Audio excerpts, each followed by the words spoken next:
উমা ও অর্ককে একসঙ্গে দেখিয়ে অবাক হয়ে যায় অভি ও ছুটি। হ্যাঁ বন্ধুরা, এমনটাই দেখা যাবে। বিস্তারিত জানতে ভিডিওটিতে লাইক দিয়ে চ্যানেলটি সাবস্ক্রাইব করে শুরু থেকে শেষ অবধি দেখতে থাকো।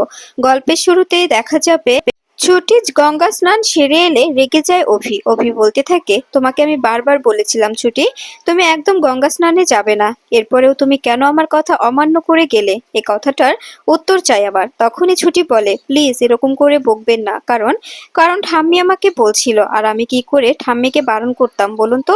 তখনই অভি বলে, তোমার এর আগের বার ভিজে কিরকম অবস্থা হয়েছিল মনে নেই? এরপরে আবার কি করে তুমি গঙ্গা স্নানে গেলে আর এইভাবে জলে ভিজে বাড়ি ফিরছো বলো তো? তখনই ছুটি বলে, আমি আপনাকে বলছি তো, আমাকে ক্ষমা করে দিন, এর ভুল আর হবে না। আমি আমি আপনাকে সবসময় বলে যাব। এরপরে অভি রেগে চলে গেলে তখনই ছুটি মায়ের কথা মনে করতে থাকে। অভির মা ছুটিকে বলেছিল অভির জন্য একটি মঙ্গলময় পুজো দিতে, শিব ঠাকুরের হয়ে ব্রত রাখতে। তাই সেই এই পুজোটায় নিজেকে অংশগ্রহণ করেছে। সে এখন উপোস আছে।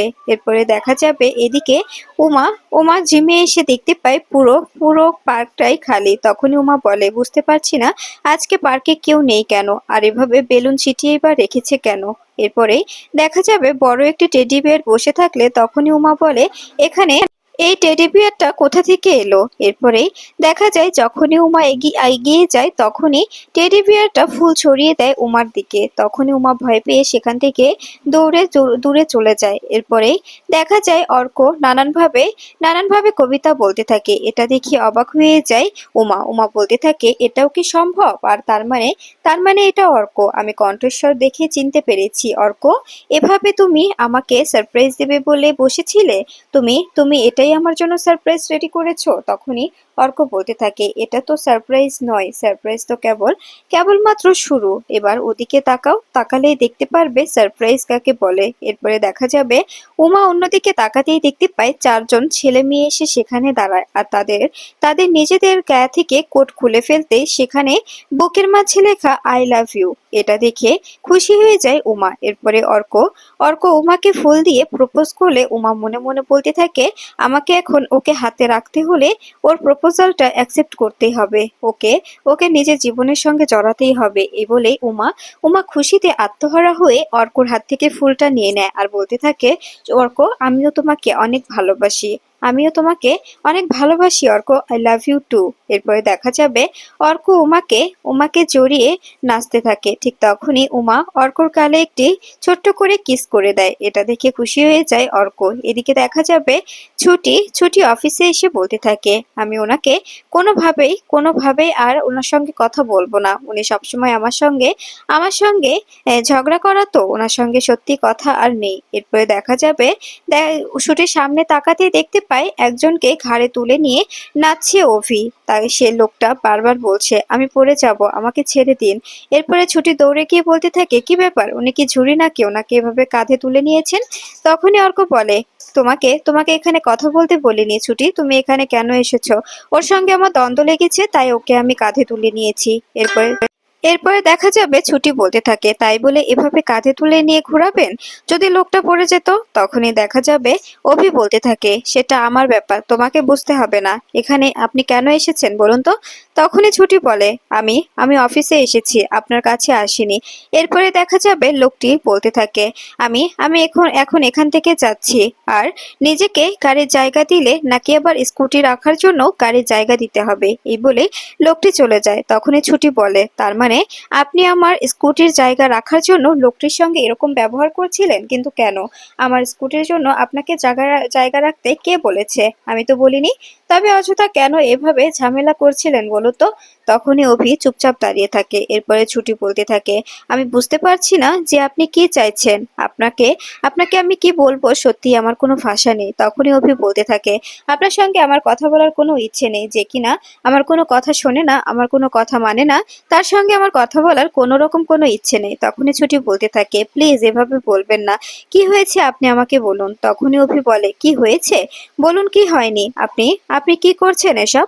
আপনাকে আমি বারবার বলেছি আপনি ভিজবেন না, তারপরেও আপনি আপনি ওখানে চলে গেলেন আমাকে না জানিয়ে, গঙ্গা জলে স্নান করতে চলে গেলেন। এরপরে দেখা যাবে অভি ও ছুটি অফিস রুমের মধ্যে বসে কেস স্টাডি করতে থাকে। তখনই ছুটি একবার একটি কাচের টুকরো নিয়ে নিজের নিজের পেপারের উপরে রেখে দেয়।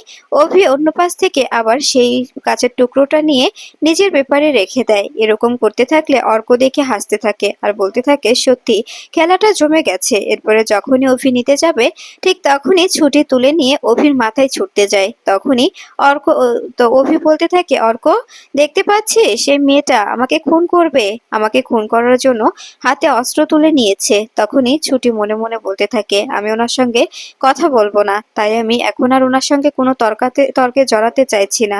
এই বলে দেখা যাবে সেখানে সার্ভিস বয়কে ডেকে সেখান থেকে চলে যায় ছুটি। এরপরে দেখা যাবে অর্ক উমার সেই কথাটা মনে করতে থাকে আর নিজে কিস করতে যায়। ঠিক তখনই তখনই অভি রেগে যায় আর বলতে থাকে, কি হচ্ছে এসব? এরকম ষাঁড়ের মতো করে মুখ করে আছিস কেন? কি হয়েছে তোর? তখনই দেখা যাবে অর্ক লাফিয়ে উঠে। এরপরে এরপরে ছুটি তাকিয়ে মনে মনে বলতে থাকে, সত্যি এই লোকটার সবকিছুতেই সমস্যা, সবকিছুতেই ওনার সমস্যা, কোনো কিছুতে উনি অন্যকে দেখতে পারবে না, শুধুমাত্র নিজের ব্যাপারটাই নিজে ভালো করে বুঝতে চাইবে। এরপরে দেখা যাবে অর্ক বলতে থাকে, না রে অভি, সেরকম কিছুই নয়। আর তোরা তোরা যা শুরু করেছিস, তোদের কাণ্ড দেখে সত্যি হাসি পাচ্ছে।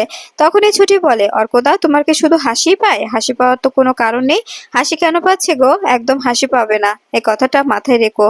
এরপরে দেখা যাবে অভি বলতে থাকে, শোন অর্ক, একজনকে বলে দিস যে সে যেন আমার সঙ্গে লাগতে না আসে। আমার সঙ্গে বেশি লাগতে হলে কিন্তু বাড়াবাড়ি হয়ে যাবে, ভালো হবে না, ব্যাপারটা কিন্তু ভালো হবে না, বলে দিস তাকে। তখনই এ কথা শুনে দেখা যাবে ছুটি বলতে থাকে, আর অর্কদা, তুমিও বলে দিও সে যেন আমার সঙ্গে লাগতে না আসে। এই ছুটি কি করতে পারে সেটা তার কোনো ধারণা নেই, আমি সত্যি করেই বলছি। ঠিক তখনই দেখা যাবে উকিল সাহেব এলে। তখনই অর্ককে অভি বলে, আসলে আশ্রয় বাড়ি নিয়ে কিছু কাজ আছে, তাই সে যেন আমার সঙ্গে যায় আর ফাইলগুলো আনতে বলিস। এরপরে ছুটি চলে গেলে তখনই দেখা যায় উকিলের থেকে সেই পেপারসটা নিয়ে দেখতে পায় সেখানে অন্য একটি নাম। এটা দেখে অভি অবাক হয়ে যায় আর বলতে থাকে, তবে আসল দলিলটা কোথায়? আসল দলিলটা ছুটি কোথায় রেখেছে আমি তো সেটাই জানি না, কিন্তু ছুটিকে কি করে জিজ্ঞেস করব? ওকে জিজ্ঞেস করলে তো ও সবটা বুঝে যাবে। ও যদি সবটা বুঝে যায় তবে তো ঝামেলা হয়ে যাবে। ও তো রাগের মাথায় কি করে ফেলবে আমি নিজেও জানি না। তখনই অর্ক বলে, কিন্তু কিন্তু আমার মনে হয় ছুটিকে সবটা জানানো দরকার, তা না হলে কি করে জানবো আমরা আসল দলিলটা কোথায়? তখনই অভি বলে, কিন্তু কিন্তু ওকে কি করে জানাবো বলতো? তখনই অর্ক বলে, আমি বুঝতে পারছি না কি করবি। এরপরে দেখা যাবে অভি ছুটিকে নিয়ে একটি ক্যাফেতে চলে আসে। সেখানে এসে ছুটিকে বলতে থাকে, আমি অনেকবার বলেছি কিছু খাবার খেয়ে নিতে, কিন্তু তার তো এতটাই ইগো যে সে কিছুই খাবে না। এখন যদি এখানে না খায় তবে কিন্তু বাড়াবাড়ি হয়ে যাবে। এরপরে ছুটি মনে মনে বলতে থাকে, আমি ওনাকে কি করে বোঝাই যে আমি নির্জলা উপোস? আমি কি করে বলি? আসলে কথায় আছে না, কিছু লুকোতো নেই, কিছু লুকাতে গেলেই ঝামেলায় পড়ে যেতে হয়। এরপরে দেখা যাবে অভি অর্ডার অভি অভি কিছু অর্ডার করলে তখনই ছুটি বলে, এক পিস করেই দেবেন, বেশি দেবেন না। আর ওনার তো শুধু টাকা খরচ করারই অভ্যাস। এরপরে দেখা যাবে খাবার চলে এলে ছুটি বলতে থাকে, এই খাবারগুলো কোনোভাবে খাওয়া যাবে না, কতটা তেল, কতটা ঝাল বোঝাই যাচ্ছে, আমি কোনোভাবেই এই খাবারটা খাবো না। তখনই দেখা যাবে সেখানকার এমপ্লয় বলতে থাকে, ম্যাম, আমরা সমস্ত কিছু ভালো মানের, উন্নত মানের জিনিসপত্র দিয়ে করি, প্লিজ আপনি একটু দেখে খেয়ে বলুন কেমন হয়েছে। তখনই ছুটি বলে, আমরা কি রান্না করি না? আমি সবসময় রান্না করি, আমাকে রান্না শেখাতে এসেছেন? আমি এসব কিছু দেখেই বলে দিতে পারি, আমি এসব খাবো না। এরপরে দেখা যাবে সেখানে বসে থাকা সবাই অভি ও ছুটির কাণ্ড দেখে হাসতে থাকে। অভি একবার ছুটির দিকে এগিয়ে দেয়, ছুটি একবার অভির দিকে এগিয়ে দেয়। এটা দেখে সবাই হাসতে থাকে, অবাক হয়ে যায় এমপ্লয়। এরপরে দেখা যাবে অভি রেগে গিয়ে ছুটিকে বলতে থাকে, কি হয়েছে ছুটি? এরকম কিন্তু এবার বাড়াবাড়ি হয়ে যাচ্ছে, আমি বুঝতে পারছি না আপনি এমনটা কেন করছেন। আপনাকে আমি কি করে বলবো যে এমনটা করে কেন অযথা ঝামেলা করছেন বলুন তো? তখনই ছুটি বলে, হ্যাঁ, সবসময় তো আমাকেই বকতে পারেন, সবসময় তো আমার সঙ্গে লাগতে পারেন, তাই না? বকতে পারলেই তো বেঁচে যান, সবসময় তো শুধু বকতেই ভালোবাসেন। এ কথা শুনে তখন দেখা যাবে অভি অবাক হয়ে ছুটির দিকে তাকিয়ে থাকে আর ছুটি কান্নায় ভেঙে পড়ে। এরপরে দেখা যাবে ছুটি সেখান থেকে বেরিয়ে বেলুনের দোকানে এসে কিছু বেলুন নিয়ে নেয় আশ্রয় বাড়িতে যাওয়ার জন্য।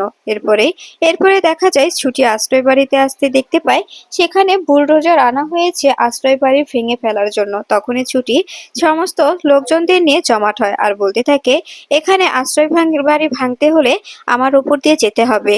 এরপরে উমা ও রুদ্র বলতে থাকে, ঠিক আছে, তবে বুলডোজার চালিয়ে দাও, ওদের উপর দিয়ে চালিয়ে দাও। ঠিক তখনই দেখা যাবে অভি এসে বুলডোজার ধরে ফেলে আর বলতে থাকে, চিন্তা করবেন না ছুটি, আমি আপনার পাশে আছি। কেউ কেউ এই আশ্রয় বাড়ি ভাঙতে পারবে না। আমি ঢাল হয়ে দাঁড়াবো। এই আশ্রয় বাড়ির ঢাল হয়ে দাঁড়াবে অভি।